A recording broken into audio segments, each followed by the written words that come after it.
Sino ang pumatay sa kanya? Huwag mo na baliktarin ang mga pangyayari. Kaya nga ako naparito para hindi ka magutos sa mga bata mo na patayin ako. Ang pagpatay ay hindi ko niutos kahit kanino. Ako ang gumagawa. Kung niutos ko yun, patay na kayo lahat ngayon. Kung inutos ko rin, hindi ka makakalapit dito.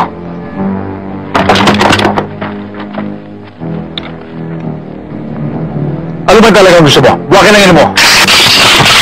Ador, ang minumura, yun lamang mga kakaning itik. At alam ko sa mga nagmumura, mga walang bayag. Kahit anong oras, kahit saan lugar, dala ko ang bayag ko. Ang naalala ko lamang, baka yun sa'yo hindi mo dala. Bakit? Gusto mo bang makita? Halika sa loob.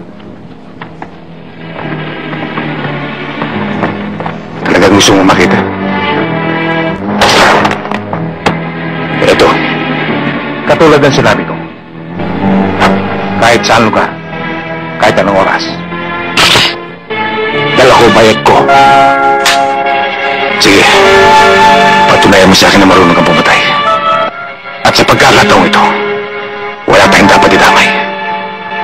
Isa lang sa atin lalabas itong buhay. Tama, isa lang. Kaya damputin mo na yan. At may iiwan ang bangkay sa Cavite para pakapitan ko sa talaba at maging panabaga sa tao. Ikaw ang bungunot, Bador. Dahil kung dito sa Cavite hindi ka marunong magsimba, sa Tondo pagsisimbahin kitang may bulak sa ilong. Damputin mo na yan para magkaroon ng silbi ang pagsusot ko ng itim. Talaga magkakaroon ng silbi. Pagkat ipagluluksa mo ang iyong kamatayan. Ikaw ang mamamatay, Crisanto. Makikiramay lamang ako. Damputin mo na yan. Ikaw na! Nang makilala mo kung gaano ka para sa taga-Tondo. Ang pagkakilala ko sa taga-Tondo hindi marunong magkuntas. Katulad ng kapitenyo. Dinudurog mo na, hindi pa ipahamak ang kaibigan. Ibang uri ka ng kapitenyo, Bador. Kapag sinabi na nakataya, nawawala ng pagpapalaga mo sa isang kaibigan. Sige, damputin mo, Bador.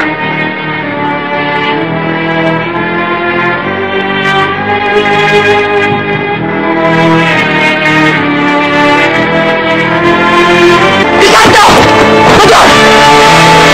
Magpapatayan kayo? Bakit? Pag may nautas ba sa isa sa inyo, akala nyo lutas na problema? Hindi! Pagkos magdadamay kayo ng maraming buhay dyan sa labas! Tanin nyo ang papatayan! Mainit pa kayo? Mga buwakang ina nyo!